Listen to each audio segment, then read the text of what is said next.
이건 컬렉팅의 가치가 있는 시계라고 생각합니다.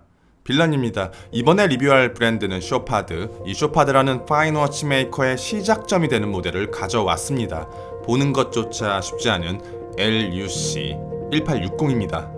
고가의 시계를 대여해주신 구독자님께 정말 감사드립니다. 쇼파드에 대해서 처음으로 관심을 갖게 된 계기는 밀레밀리아였습니다.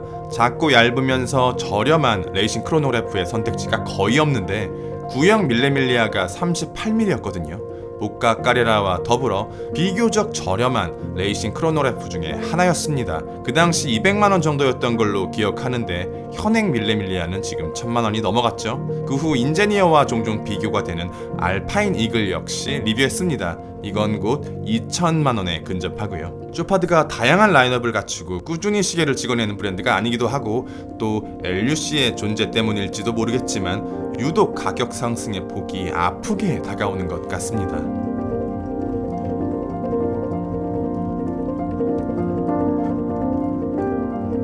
(36.5mm) 사이즈, (8.2mm) 두께, (44.5mm) 러그트러그 클래식입니다.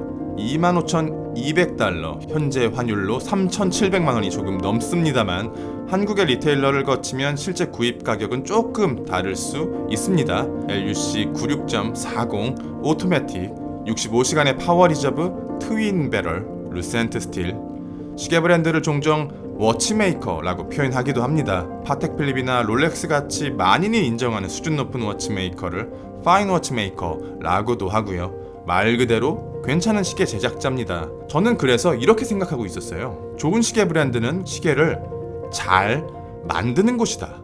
그런데 시계에 빠지면 빠질수록 이 메이크의 의미가 조금씩 확장되어 가고 있다는 걸 느낍니다. 물론 파텍 필립이나 롤렉스 같이 말 그대로 자기네들이 모든 부품을 기획하고 제작까지 훌륭한 퀄리티로 뽑아내는 곳도 있습니다만 시계씬 전체로 보게 되면 이들은 굉장히 특이한 케이스입니다. 그래서 저는 오히려 워치메이킹에서 메이크가 제조라기보다는 기획에 더 가까운 개념이 아닐까? 로얄 오크라는 위대한 아이코닉 워치의 탄생 비화를 보면 오드마 피게라는 기획자의 진두지휘 아래 젠타라는 명감독을 선임하고 게이 페레레스라는 위대한 배우와 스턴이라는 실력 있는 스텝, 예거와 바셔런 콘스탄틴의 찬조로 만들어졌듯이 시계 브랜드가 모든 부품을 단순히 잘 만들 필요는 없다고 생각합니다. 그런데 쇼파드는 이렇게 생각하지 않은 듯해요. 쇼파드는 역사가 굉장히 긴 브랜드입니다. 하지만 시계 브랜드로서의 역사가 아니라 보석과 하이주얼리의 역사입니다.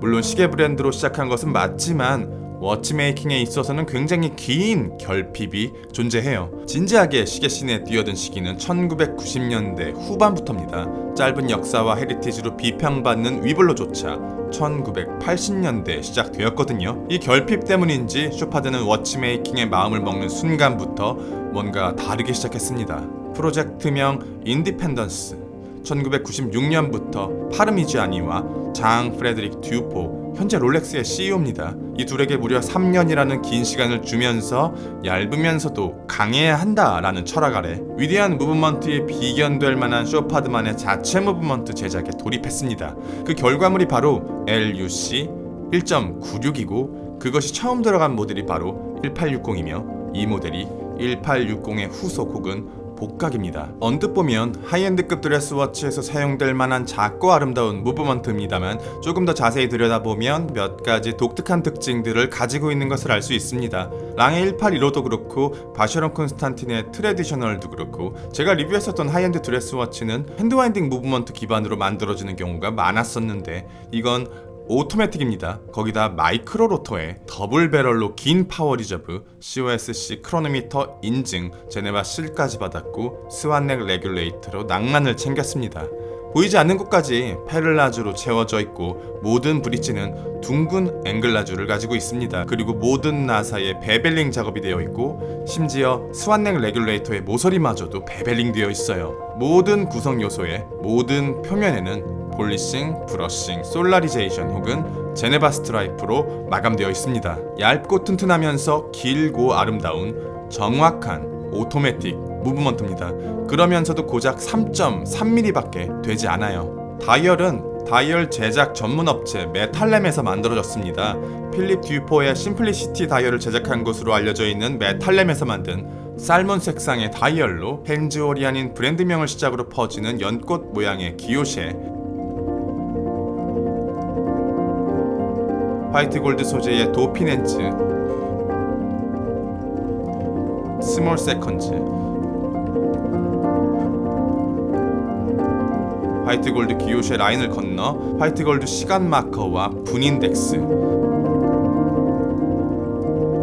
값비싼 화이트 골드라는 소재를 제외한다면 하나하나가 특별함을 지니고 있지는 않습니다. 그런데 구독자님께서 이렇게 말씀하셨어요. 내가 정말 좋아하는 위대한 아이코닉 워치의 디자인은 특별한 것들의 모임이 아니라 평범한 것에서 태어난 것이다. 정확히 이해가 되진 않지만 바로 이 시계를 두고 하는 말인 듯 싶습니다. 한 가지 제가 의아했던 건 다이얼의 색감이었습니다. 보통 제가 알고 있는 하이엔드급 드레스워치의 경우 색상으로 킥을 주는 경우는 드물었던 것 같아요. 빨간색, 보라색, 노란색 이런 유색을 피하는 건 당연하고 유색을 사용하더라도 부드럽고 연한 계열의 색상이 시계의 주연보다는 조연이 되는 경우가 많았던 것 같은데 이 살몬 색감의 채도는 제가 생각하는 것보다는 조금 더 높은 것 같아요. 게다가 빛의 양을 바로바로 알 수 있는 도핀 헨즈와 인덱스 덕분에 상황에 따른 다이얼의 채도 변화가 더 드라마틱하게 느껴지는 것 같습니다. 케이스의 아름다움과 밸런스에 대해서는 특별히 언급할 만한 내용은 없습니다. 다른 곳에서는 왜 이렇게 못 만들까? 이 궁금증만이 계속 떠오를 뿐이에요. 정말 유려합니다. 약간의 변주라고 한다면 제 머릿속에 존재하는 아주 클래식한 드레스워치의 쉐입보다는 조금 더 캐주얼한 느낌이 들어요. 약한 도명의 글래스와 그 라인을 그대로 이어받는 볼록한 베젤, 그리고 짧고 두툼한 러그까지 호불호가 갈리겠지만 이 캐주얼함이 제 취향에는 훨씬 더 가깝더라고요. 가격을 생각한다면 무시무시한 얘기로 들릴지 모르겠지만 시계의 소재는 금이나 플래티넘이 아닙니다. 스틸이에요. 루센트 스틸로 쇼파드가 베스트 알파인 철강 그룹과의 협업을 통해 만들어진 고품질 스틸입니다. 기존의 강철보다 더 견고하고 더 밝고 더 강하고 더 단단하며 여기에 수술용 도구와 마찬가지로 항알레르기까지 추가된 재활용 강철이라 소개하고 있습니다. 실제로는 더 밝은 색감이라기보다는 기존의 스틸보다 조금 더 어두우면서 약간의 푸르딩딩한 느낌이 추가된 것 같기도 한데 이건 역시 정확한 근거가 없는 제 느낌일 뿐입니다. 저는 여기서 의아한 게 왜 쇼파드는 수천만 원이 넘어가는 4cm가 채 안 되는 이 값비싼 예술품에 재활용이라는 가치를 부여하고자 했을까? 친환경, 리사이클링 이런 가치들은 명품 시계 브랜드, 그 중에서도 하이엔드를 지향하는 브랜드가 추구하기에는 조금 이질적인 개념들이 아닌가 개인적으로 생각해 봅니다. 아직도 잘 모르겠어요. 드레스워치라는 분야가 다이버워치나 스틸 스포츠에 비해서 상대적으로 드라마틱한 요소는 부족한 편이잖아요. 게다가 요즘에는 단순히 시계의 제작 능력이 아쉬운 곳은 없습니다. 그랜드 세이코, 보메 메르시에, 프레드릭 콘스탄트, 빌드 퀄리티, 피니싱 부족함 없이 다들 잘 만들어요. 그런데 어떤 점이 그들과 이것 사이에 거대한 장벽을 만들어내는 걸까요? 제가 두 가지 가설을 세워보았습니다. 첫 번째는 브랜드의 밸류와 리테일가 그리고 적은 수량이 가지고 있는 일종의 해골물이다. 쉽게 말해서 쇼파드 대신 산마틴을 적어 놓는다면 아무도 좋은 평가를 하지 않을 것이다. 두 번째는 완벽한 밸런스를 보여주기 위해서는 작은 사이즈와 더불어 얇은 두께가 필요하다. 하이엔드 드레스워치의 스펙을 구현 가능한 특별한 무브먼트가 필요하다. 구독자님들의 생각은 어떻습니까? 진짜 다른 건가요? 아니면 달라 보이는 건가요? 지금은 그렇지 않지만 시계질을 하면서 제가 경험했던 시계들이 하찮고 미워 보였던 순간들이 있습니다. 일종의 현타인데요. 182로 허니골드를 처음 손에 올렸을 때, 그리고 로얄로크 15202를 처음 손목에 올렸을 때입니다. 이 시계도 그때와 비슷한 감정을 되살려내는 것 같아 기분이 씁쓸하네요. 빌런이었습니다. 감사합니다.